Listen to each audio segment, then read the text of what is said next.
Hi, Shirley here, and I'm here with a bowl of Moldavite. I don't think you can see it here.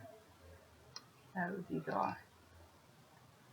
I let them soak in water, and I was sitting on my bed. This was on my bed. I was sitting like a meter away from it, thinking that this is there and I'm here, but they just illuminated my whole being and energy. So, yeah, that's my Moldavite.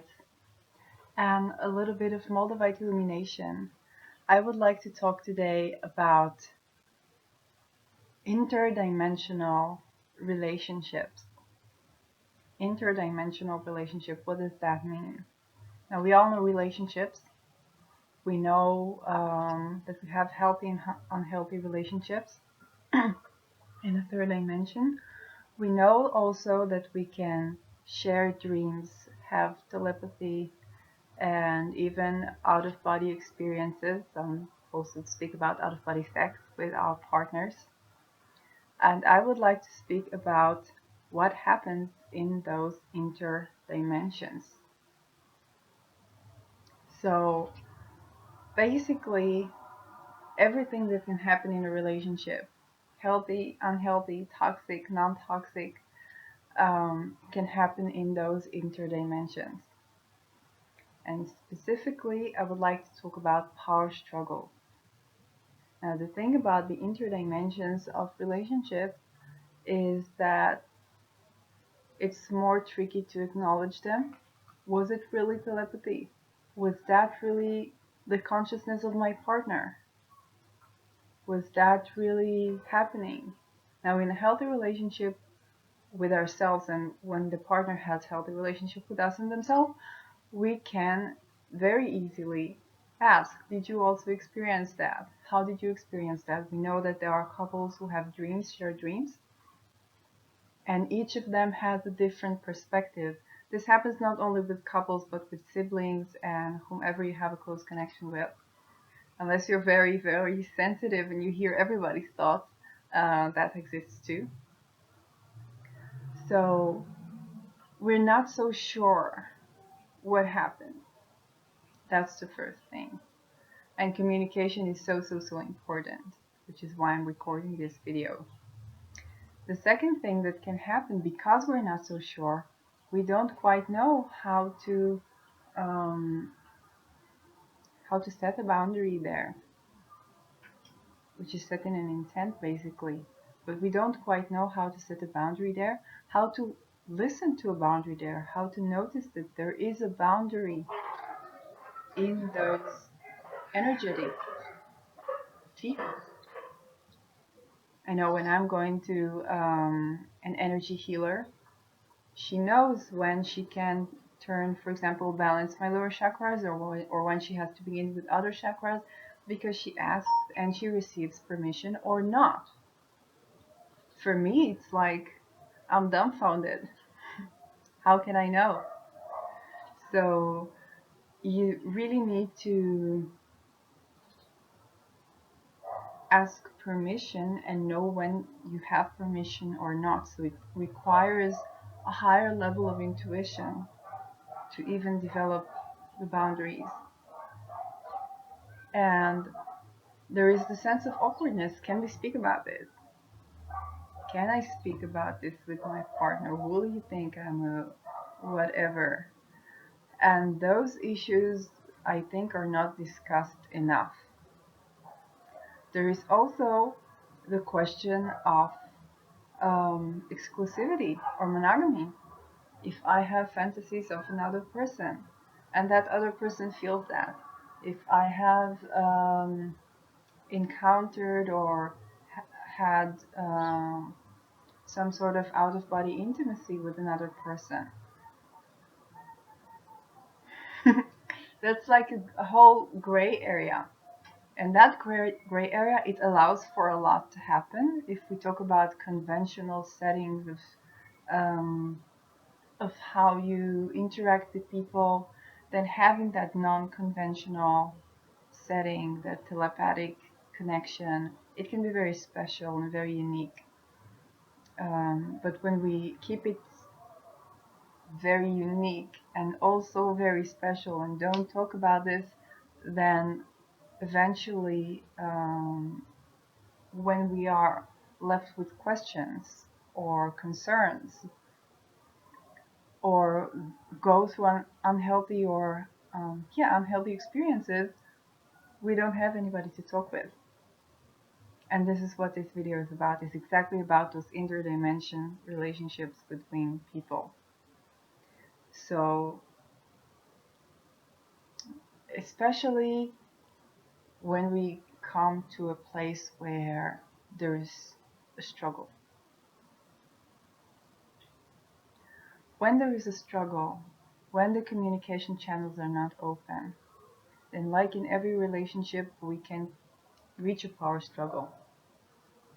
Only in the interdimensions, this power struggle becomes very difficult to spot, very, very subtle, and you don't know if the other person even has control over their actions or not, because it happens in thoughts, in emotions, in out-of-body experiences.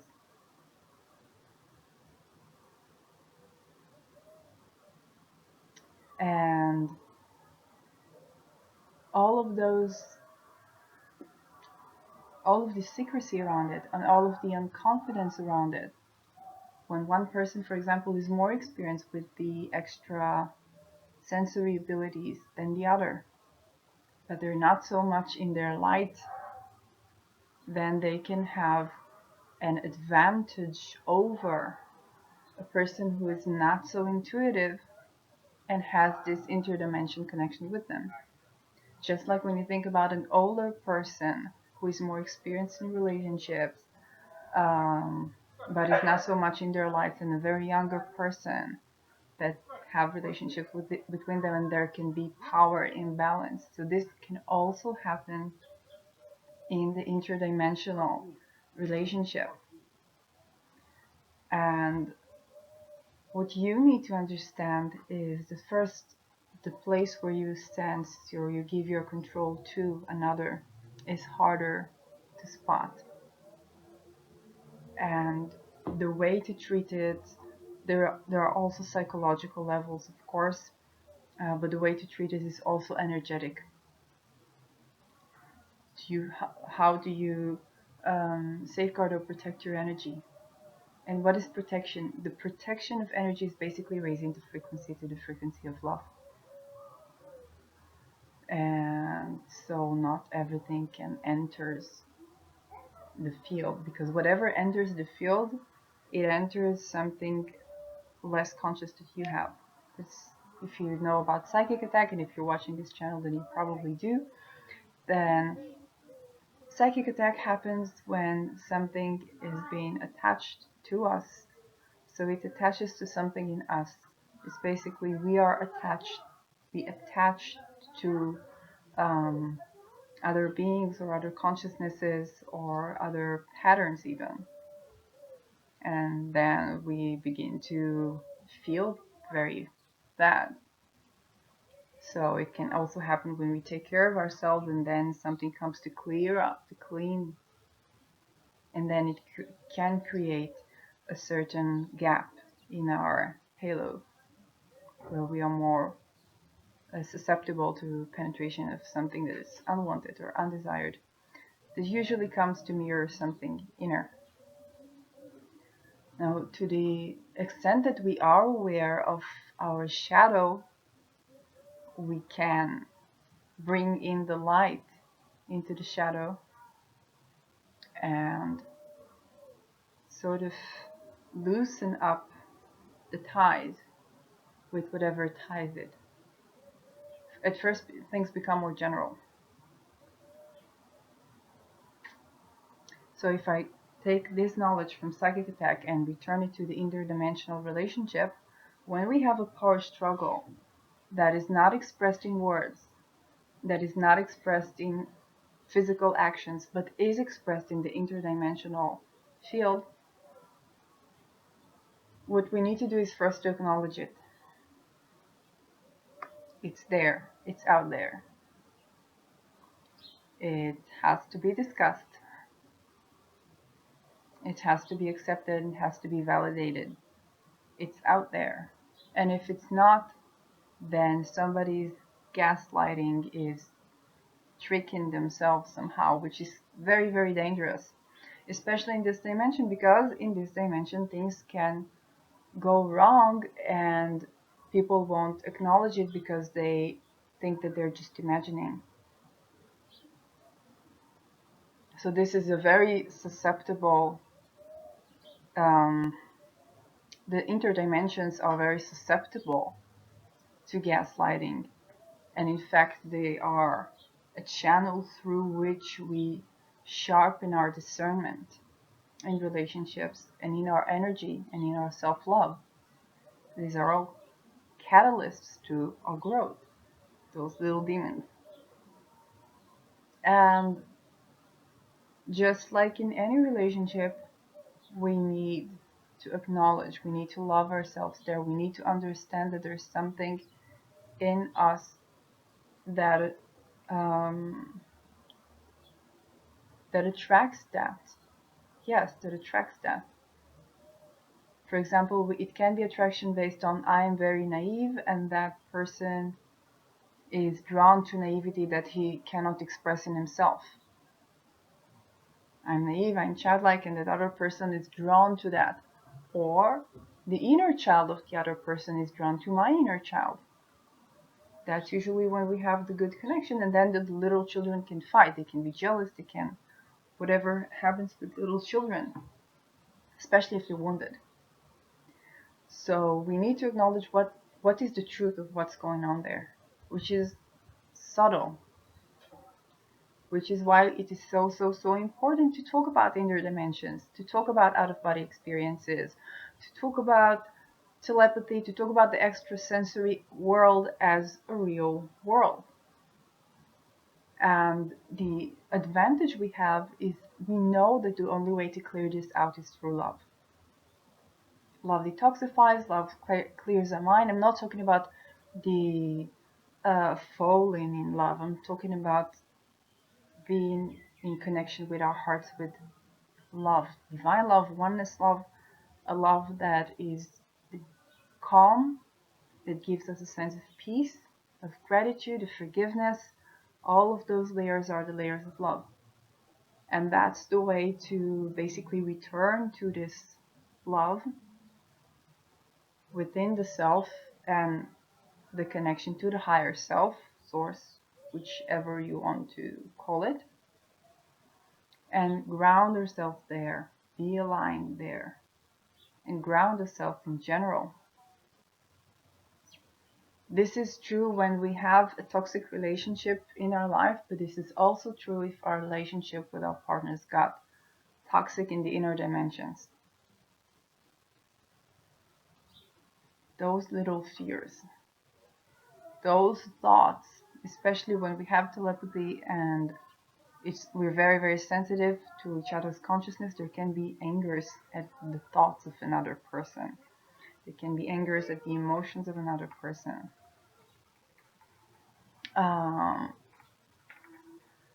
What should I say about the aspect of monogamy or not? I don't know. I think the more advanced we are, it's a good thing that more and more people talk about polyamorous relationships and non-monogamy. But the more advanced we are in developing our extrasensory abilities, the veil is lifted. So I don't know what that means in terms of relationships. I haven't seen or heard many people talk about this. Maybe you do. So let me know in the comments below if you have experienced that and what is your take on relationships and extrasensory abilities. And that discourse is quite advanced.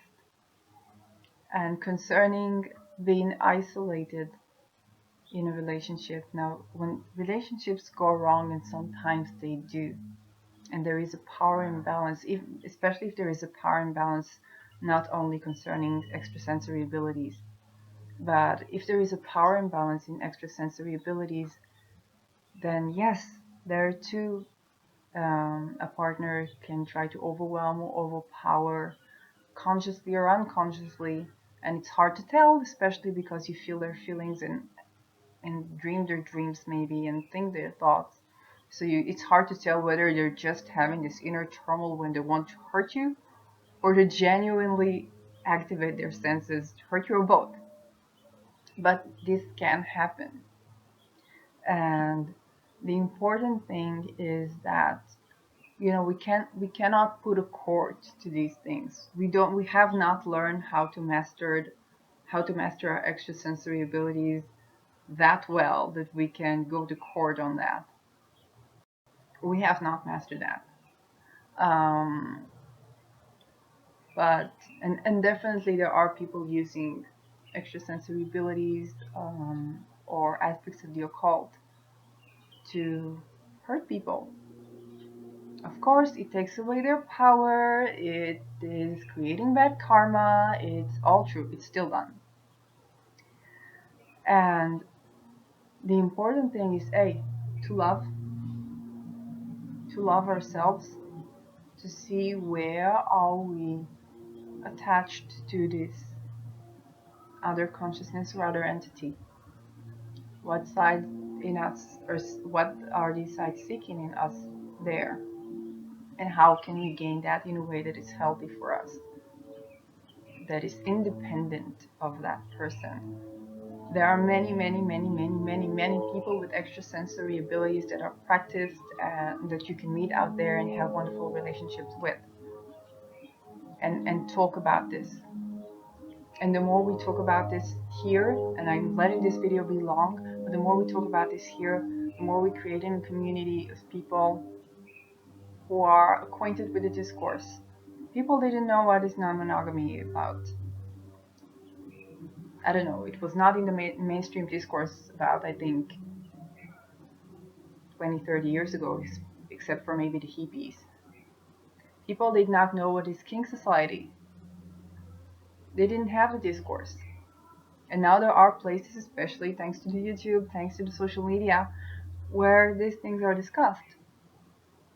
People didn't know about spirituality or karmic relationships or twin flames or whatnot. So today, not only you have the discourse, but you also have it so varied that you can find your stream that you relate to, and you can find insights and development and evolution in the discourse. So now people don't really have the interdimensional discourse of healthy and unhealthy interdimensional relationships, and now they do. So it's important for us to talk. It's so important for us to talk because you can be really, really, really isolated when you have been hurt in the interdimensional relationship. It can be a tool for someone who does not want to exert their power over you because they're afraid or unable to, or whatever, then to do that in that dimension. And then a person can be very, very, very isolated. Now, when we talk, when we validate, when we break that isolation, and we do that with care, because sometimes we won't know if that was a person's thought because they were angry, or did they actually exercise extrasensory abilities against you. And it's important to talk about this. It's important that when you come out, there will be people who can support you, who can validate your experience and not judge you. And of course, return you to love, because that's the objective is to return you to love. Um, so that was the first video about interdimensional relationships. I hear a lot about out-of-body experiences. It's fortunate that people talk about having telepathy or share dreams with their partners. If people talk about empathy and feeling the feeling of their partners even from afar. Um, but it's also important that we talk about the challenges of interdimensional aspects of relationships and how to overcome them and how to return to love and how to return to trust yourself again and trust love again, um, and forgive yourself. And I think I'm going to have another video about forgiveness and near-death experiences. So that was a long video, but I think it's necessary. It's necessary to speak. So that was me, and I'm also on Instagram if you want to check out my other tips and things um, and insights. And if you want more from me, first click the subscribe button if you aren't already subscribed. If you want to get the notifications for all of my videos, then also click the bell. I know it's stupid, you have to both subscribe and click the bell, but do click the bell, otherwise you won't get notifications from me, even if you're subscribed. YouTube. um, but especially comment down below if you have any questions, if it resonates, if you have any such experiences. Comment down below, because I think even the term interdimensional relationships is not, it's just something I came up with. I don't even know if there's another term, so if there is, also let me know, and I'll see you in my next video.